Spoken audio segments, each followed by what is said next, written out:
அதாவதுங்க திரும்பவும் சொல்றேன், மக்களுக்கு தங்களுக்கு வேண்டியவர்கள் யாருன்னே தெரியல.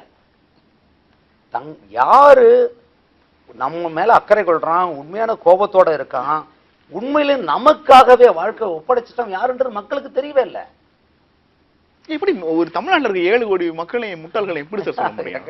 அதனாலதாங்க திரும்ப திரும்ப கோளாறு நடக்குது. இதுக்கு காரணம் என்னன்னா, தகுதியற்றவர்களை கொண்டு வந்து அவங்க வீட்டிலே காட்டுறது வந்து தொலைக்காட்சிகள், ஊடகங்கள். இன்றைக்கு இருக்கிற அரசியல் சீர்கேட்டினுடைய கேடுகெட்ட அரசியல்வாதிகளை அவ்வளவு பெரிய உருவாக்கி வச்சது இந்த ஊடகங்கள் தான். அடுத்த முதலமைச்சராகும் தகுதி, திறமை, வாய்ப்பு யாருக்கு உள்ளது என்று முன்வைக்கப்பட்ட கேள்விக்கு ஜெயலலிதா என 31.56% பேர் தெரிவித்துள்ளனர். திமுக பொருளாளர் ஸ்டாலினுக்கு ஆதரவாக 27.98% பேர் கருத்து கூறியுள்ளனர்.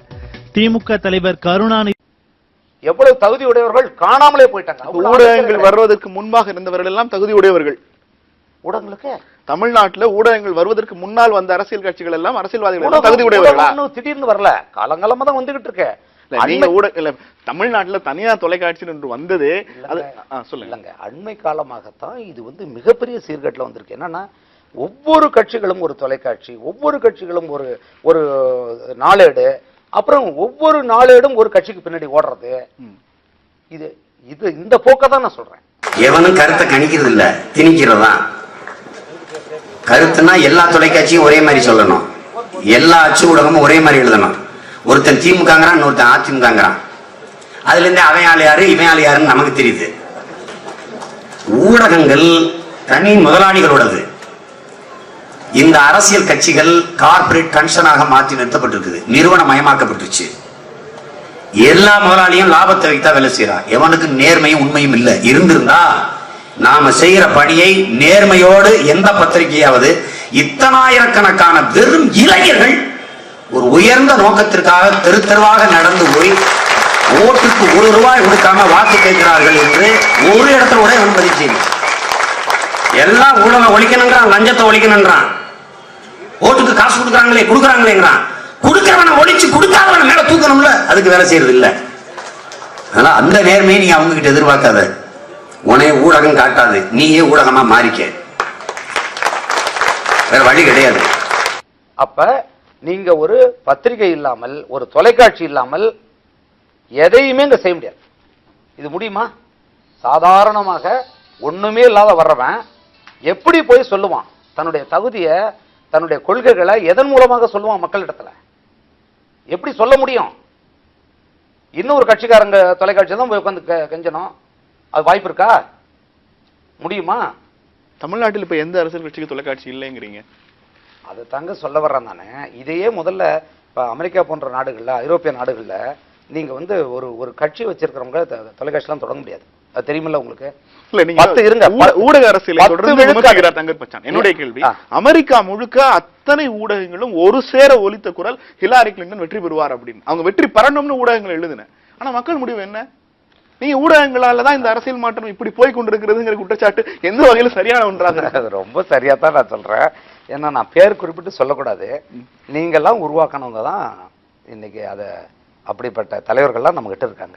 அதாவது முழுக்க முழுக்க முழுக்க முழுக்க மக்களை சுரண்டி சுரண்டி சுரண்டி மக்கள் திட்டங்களை வந்து கொள்ள அடிச்சு, அடுத்து பணத்தை சேர்த்து காசை கொடுத்து திரும்ப திரும்ப திரும்ப ஒரு சூதாட்டம் வலையில மக்களை சிக்க வச்சுட்டு இருக்கிற தலைவர்கள் எல்லாமே எல்லாம் இவங்க கொண்டாடுறவங்க தான்.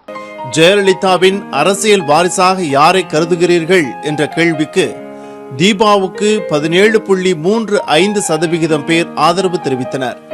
அதிகபட்சமாக ஓ பன்னீர்செல்வத்திற்கு 45.32% ஆதரவு கிடைத்தது. சசிகலாவுக்கு ஆதரவாக 4.72% பேர் கருத்து தெரிவித்த நிலையில் நீங்க 17வது பக்கம் 18வது பக்கத்துல தான் இந்த நேர்மையான அரசியல்வாதியை வத்திப்பட்டி அளவுல செய்திருக்கோம். ஆர்கே நகர் இடைத்தேர்தலில் மாற்று அரசியலுக்கான ஆதரவு யாருக்கு என்ற கேள்விக்கு பாரதிய ஜனதாவுக்கு 8.99%, மார்க்சிஸ்ட் கம்யூனிஸ்ட் கட்சிக்கு 5.45% ஆதரவு தெரிவிக்கப்பட்டது. தேமுதிகவிற்கு 8.54%, நாம் தமிழர் கட்சிக்கு 11.72% ஆதரவு பெற்ற நிலையில் இவங்க செய்தியெல்லாம் முத பக்கம், 2ஆம் பக்கம், 3ஆம் பக்கம் போட்டு கடைசியா வரும். அதை படிப்பான் அவன். இது இந்த கோணம் எப்படி இருக்கிறதுன்னா, மக்கள் தேர்ந்தெடுத்த ஜனநாயக தலைவர்கள், மக்கள் தேர்ந்தெடுத்த ஜனநாயக எதிர்க்கட்சிகள், இவர்களை பத்தான ஒரு ஊடகம் பேச முடியும். நீங்க பெரும்பான்மையான மக்கள் தேர்ந்தெடுத்த 2 கட்சிகளையும் பெரும்பாலான கட்சிகளையும் புறக்கணிச்சுட்டு நீங்க புதிதாக ஒருவரை பற்றி எழுதுங்கன்னு எப்படி சொல்ல முடியும்? மக்களை தேர்ந்தெடுக்க வைக்கிறதே நீங்க தானே. அதானங்க பிரச்சனை. மக்களை தேர்ந்தெடுக்க மக்களுக்கு எந்த விதமான சுய விழிப்புணர்வும் அறிவும் இல்லைங்கிறீங்களா? இல்லங்க, இல்லாம பண்ணிட்டீங்க. சுயமா சிந்திச்சவன வீட்டுக்கு வீடு தொலைக்காட்சி கொடுத்து ஒழிச்சு கட்டிங்க நீங்க. முதல்ல அதை தெரிஞ்சுக்கங்க. அவனை சிந்திக்கவே விடல நீங்க. அவனை சாராய கொடுத்து புத்தி மழுங்கடிச்சுங்க. வீட்டுக்கு வீடு தொலைக்காட்சி கொடுத்து சீரியலை பக்கம் வச்சு குடும்பத்தை அழிச்சுக்கிட்டு இருக்கீங்க. எல்லாரும் கொலை பண்ணிக்கிட்டு இருக்கீங்க எல்லாரையும். அவனும் மனநோயாளியா மாறிக்கிட்டு இருக்கான். தொலைக்காட்சியால மனநோயாளி மாறுவாங்கன்னா சினிமாவால மனநோயாளி மாற மாட்டாங்க. சினிமா ஆதரிக்கிறேன் தானே. என்ன பேசுறீங்க நீங்க?